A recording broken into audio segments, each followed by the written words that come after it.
Max, thanks for coming on the show. No problem. Thanks for having me. I continue to really enjoy what you guys are doing. So glad to be here. Appreciate you. We'll get right into it so we can save you the time. So basically, my question was when I texted Max this morning and we ended up having a quick conversation was the blind spot of kind of funding what is a kid, what is a young adult, and how that funding kind of lives on past the point of needing it, right? So, and Max, you kind of had a really good in view of, listen, okay, let's say I'm a 9-year-old from a country that doesn't have a federation with a surplus of funds, which doesn't have a development budget. How the hell do I get enough money to give myself a chance to train, to go pro, et cetera, et cetera? Yeah, I mean that is a really important question to a lot of talented kids out there, parents, and this is where the parents really come in. It's their first step into becoming these tennis parents is noticing that their child is talented, and then how do they do everything possible to give them all the resources to become great. The issue is when you start sitting down with a pen and paper and say, okay, I need to hire a coach. I need to travel to tournaments. I need sneakers. If you're a young kid, I'm just saying in Russia or Serbia, and you're going through sneakers, and it just becomes very expensive. And like you mentioned, if you don't have a federation that necessarily has a Grand Slam, has amazing funding, you're on your own. So what are your avenues? A lot of people are reaching out to successful businessmen, women in their cities, local cities, and they start funding. Sometimes it just starts as, can I borrow $5,000 so I can go play La Pitas in France? And if you live in Serbia and you want to go with your coach. So this process is ongoing. And then let's say you're now 13 or 14 and you want to travel and play the circuit. Before you know it, you need 100,000 easily a year.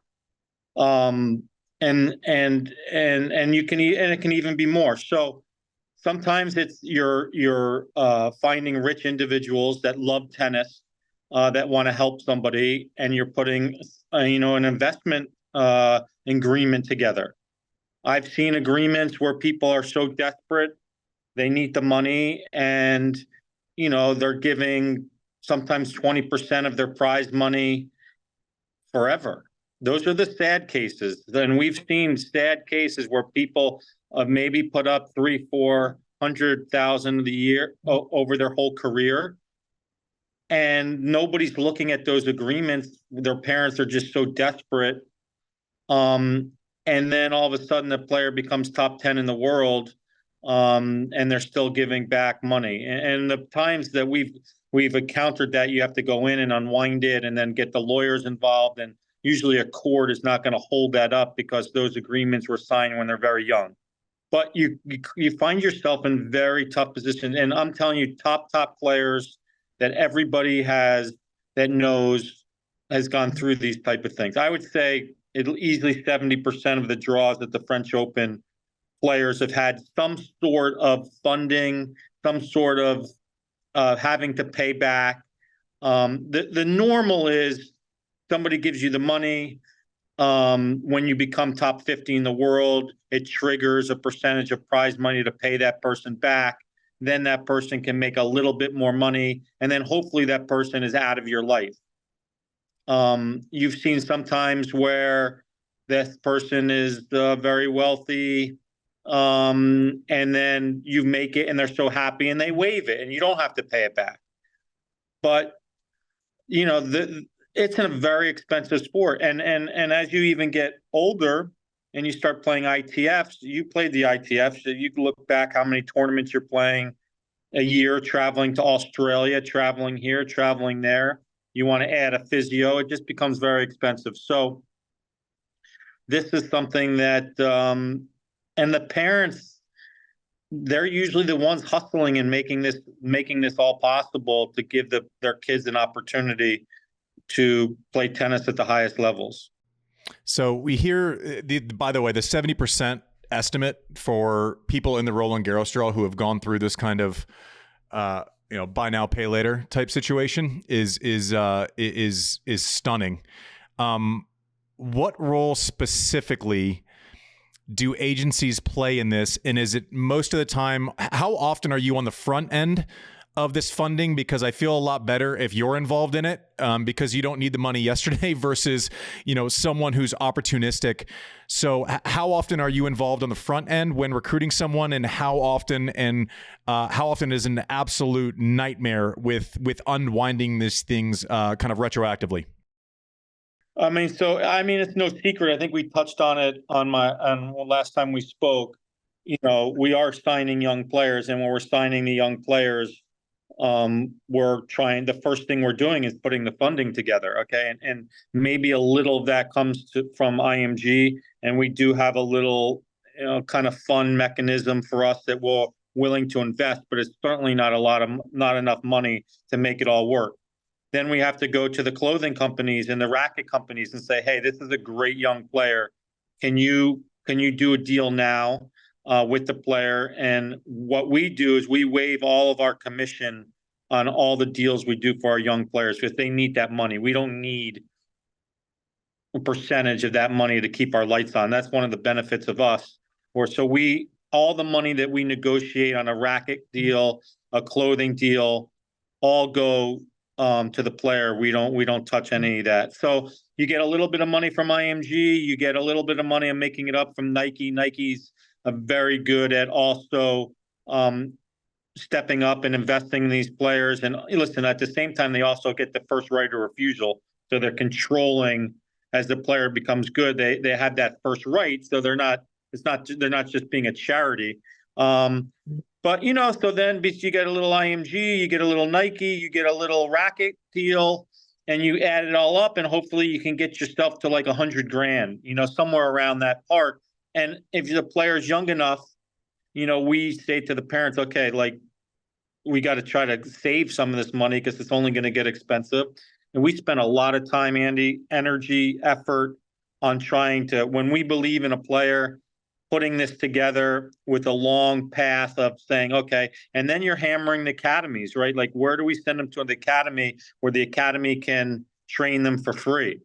And a lot of academies don't want to do that. It's hard for them, and I don't blame them. So sometimes we're negotiating a cheaper rate. Sometimes we're negotiating, can we get to the academy and say, hey, can you waive all your fees? And when they become great, maybe a percentage of the prize money can come back to you on the fees. So we're constantly trying to solve this puzzle of this expensive sport. And sometimes we stumble on a player that later in their career, they already had this investor, and then we have to try to unwind it. And unwinding it is a nightmare if you get yourself on the wrong end with the wrong people. And I don't want to say names, but top guys, people that you've competed against, big numbers. By the time if you start at 12 and you come on that tour at 20, that's 8 years of funding. I mean, that can get up to $1 million. So give us, you mentioned, I think you threw out the number of 20 or 30% as far as like an interest rate. Is that industry standard, or is that like an extreme scenario as far as, so what I'm asking for everyone listening is okay, we're going to fund it. It's not, when he says pay back, a lot of times that's not just paying back the absolute sum. That's paying back with interest, like a lot of business loans, right? So is there kind of a general industry standard, or is it kind of on a case-by-case basis? And is the number you suggested earlier on the high side of that? I mean, there's no industry standard, because a lot of these deals are happening in countries that are, don't have the funding, and it's the one rich business person that's willing to do it. I think it comes down to the person that's investing, how big their heart is, right? Like, do they want to? Is it enough for them that they've been able to help a young kid make it? and then that's enough for them, or some of them just want their money back and more. So there's really no, I would say, industry standard on that. Um, and I think across the board, again, I think I touched on it before. There's a lot of really good people in our industry. Um, and I think there's probably enough people that are in these situations that if they do make it, maybe they're paying them back in a little bit and then that they're out of their life. But there's certainly those extreme cases where people get themselves bogged down. Now, I will also say, if you invest in the player and the player never makes it, you don't have to pay them. It's not like you have to go work and teach tennis to pay this person back. That's an investment. I've never seen an investment where, like, if they don't make it, you have to pay it back. But these are very, very common.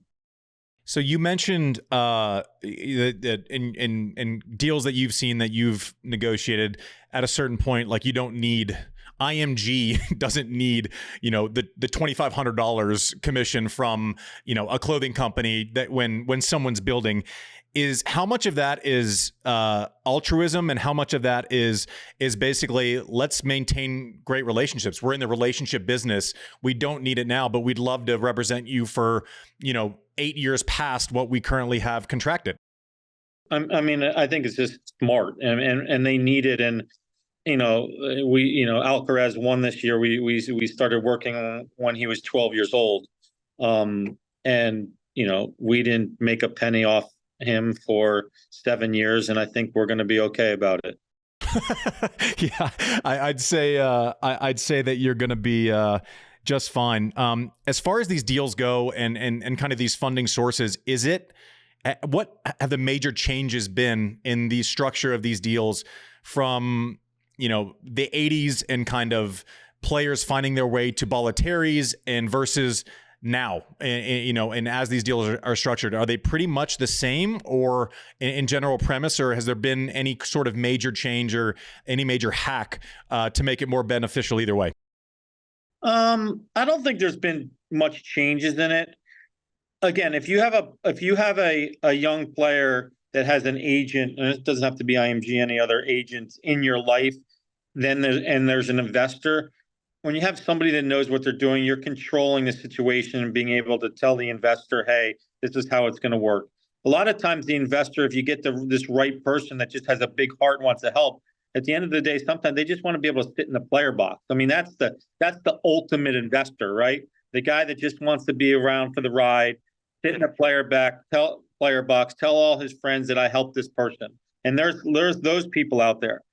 Again, where this gets bad is you're in, I'm just making it up, some country somewhere in Eastern Europe, and you're desperate, and this is all you got, and they put the contract in front of you, and there's no agent, there's no lawyer, and the parents are like, okay, I either do this or it's not going to happen, and you get yourself caught in a bad situation, and that's unfortunate.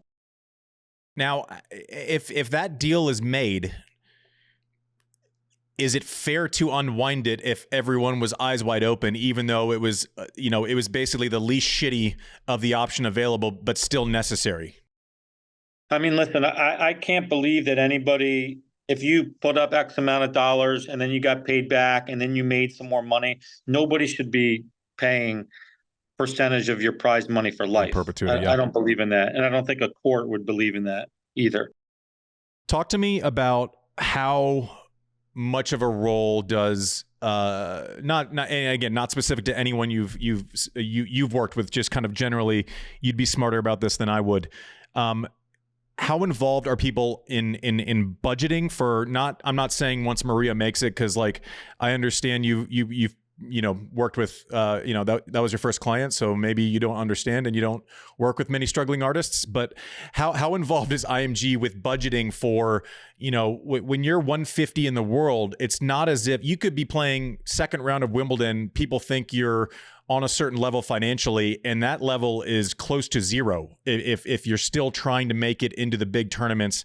How much advice does a given agency give on budgeting and or investing early on in a player's journey?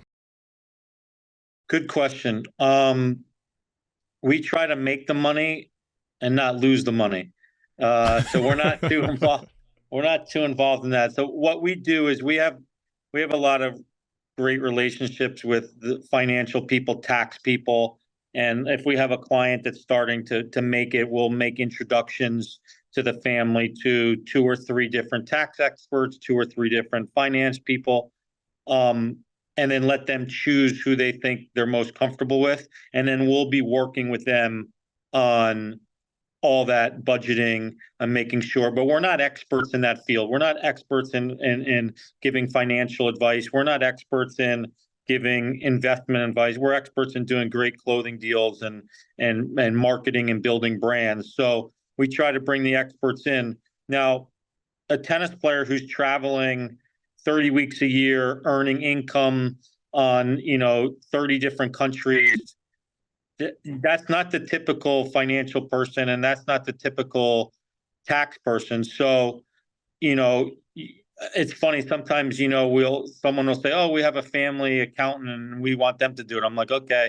Within 3 months, the family accountant's calling up saying, "Please help me get out of this situation." So, it's a very niche world that these tennis players live in, and they gotta have really good accountants and tax people and financial people that understand the tax treaties and everything they're doing. So I do believe it is our responsibility as the agent, that first contact of the player as they come up, to be introducing them to these people, to these experts in the space. So if I'm introducing somebody to the expert coach or an expert physio, the expert accountant and the expert, that's all I think part of our responsibility, to introduce them to the experts. And then I always like to give them 3 or 4 different choices and then let the family decide on what they think is best. So just for those listeners who don't understand what you're saying as far as the complexities of taxation, and your answer is dictating a different question than I kind of had written down in real time. So I have one more for you after this, but I understand what you're saying. So if you play in Ohio, if you play in London, if you play in DC, so think about all the places where someone plays a tennis tournament during a given year. States have different, basically policy of taxation. Countries have different policies of taxation. Give a rough estimate on how many different places you kind of need to be well versed as a tennis player. And listen, as a former tennis player, I'm too much of a dummy to understand it, but just kind of a layman's explanation, Max, of what you mean by the complexities of taxation. I mean, sure. So if you go to the U.S. Open, you won the U.S. Open, and you didn't see it, but your agent certainly went to get your prize money, and they withheld 30%. Okay, and then then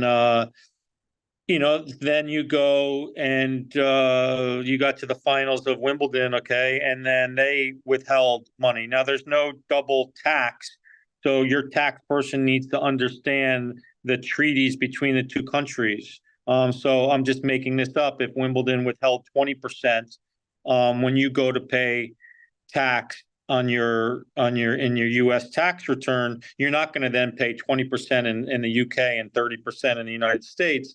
The treaties will work each other to make sure you stay at the same rate, and that's happening all over the world.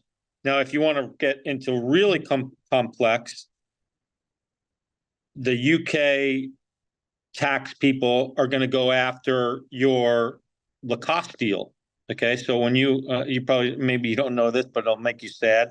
But when you got to the finals of Wimbledon, you spent X amount of days in the UK getting ready for it. Okay, and those days they will proportion off your Lacoste, how much money you made from Lacoste for how many days they were in, and they will get their little sliver of portion off of that.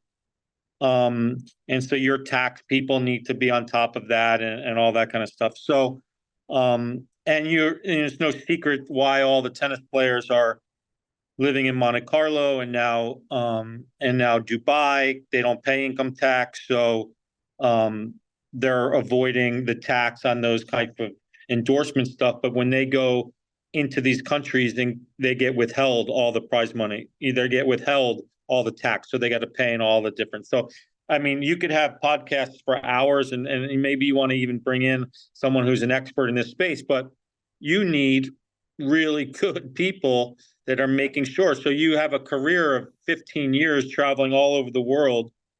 You got to have some really good people around you that are looking into this. Yeah, and also, like, just as an aside before I ask Max one last question, like, I never decided like this because I just loved playing Queens and I played well there, and so like I kind of just wrote off that section of time for the year, and it was easier just to like just say that's gonna cost a lot of money at some point, but hopefully I make some too. But like, you're making a decision as a player, and you don't really care whether you go to Halle or Queens Club. Right? Like maybe that doesn't matter as much to you, but then you look at time spent in a certain place, and if I play Queens Club, I spend 3 or 4 more weeks in London than I normally would. What is that worth on a clothing contract? Like Max said. So these are all the decisions that kind of go in to scheduling. You know, you'd like to start from a place of like, listen, I'm going to do what's best for my tennis and work backwards from there, which I think most responsible tennis citizens do.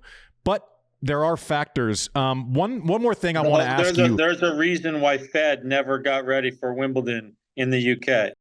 I thought it was because he was scared to play me on grass. Yes, that too. Yeah. But yeah, I think played his whole career in Germany, I believe.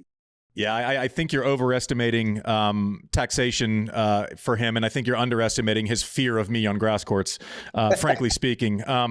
But hold on. Is this a Olipop moment? It could be. Oh, I could. Hold on. Oh my God, look at this guy asking you about sponsorships. What a pro. Look at this guy.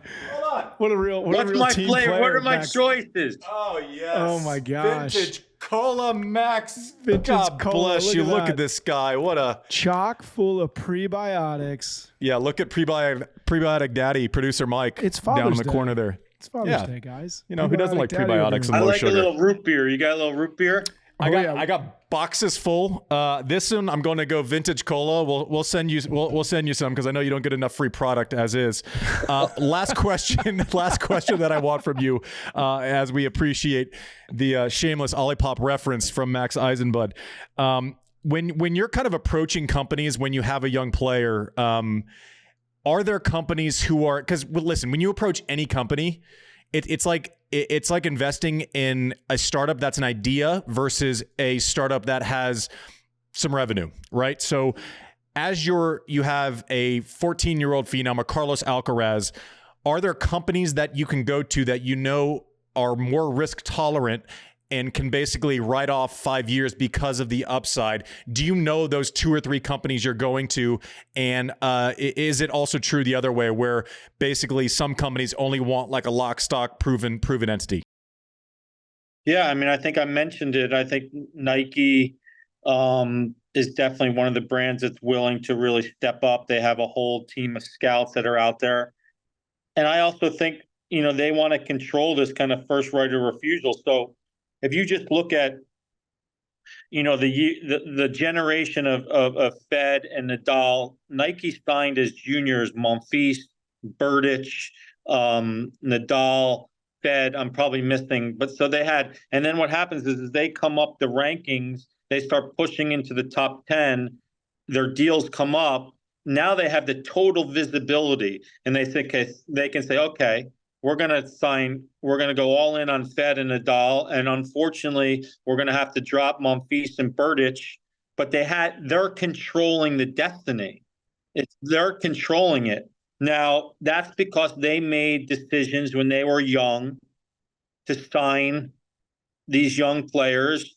I think it worked out pretty good for them. Now, if you're another brand and you're not taking these risks, then you got to hope and pray that Andy Roddick becomes available, and then you can go sign him, so, but you don't control your own destiny. Well, Max, I'm smarter than I was like 20 minutes ago. So I appreciate your thoughts on this. Is there anything else in this conversation that I'm missing because I'm a big dummy? I don't think so. I mean, I think it's great that you're having these conversations and educating tennis fans who are really passionate about it. And there's just so much more and you're doing a great job of exposing it. There's just so much more than just rolling the balls out and seeing these amazing players play. And I think it's pretty cool that you're exposing all that, and I'm glad I can contribute a little bit. Yeah, we appreciate, I think the onus for this whole venture into this podcast and the media company was basically, we have a lot of knowledge that people don't know. I think it's fun to look behind the curtain, but that doesn't happen without bringing experts who know what's behind the curtain. Not all of which will come out and just plainly speak about it. So we certainly appreciate your candor, honesty, and thank you for being a friend of Served.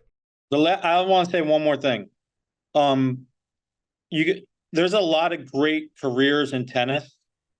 And to your listeners, like if you love tennis, especially if there's young listeners out there, there's so many great careers. I never knew. I played, junior tennis and college tennis, and it never dawned on me that I wasn't good. Obviously, I wasn't good enough to play pro tennis, but I've been able to have an unbelievable career in an unbelievable sport around so many great people. So I just would say to your listeners, like, especially the young listeners out there, like, there's so much opportunity if you're passionate about tennis to get involved in the sport and work in it. And I would just, let people know that it's out there for them if they love the sport. And that's not an idea. That's a lived experience for Max. If you listen back to our episode, and if you haven't listened to it yet, and you think what we just talked about was interesting, we did almost an hour of it in one of our first episodes. So definitely look on our YouTube channel to listen to that if you haven't yet. Max, you're the man. Appreciate you. Thanks for coming on. All right, thanks. Thanks, guys.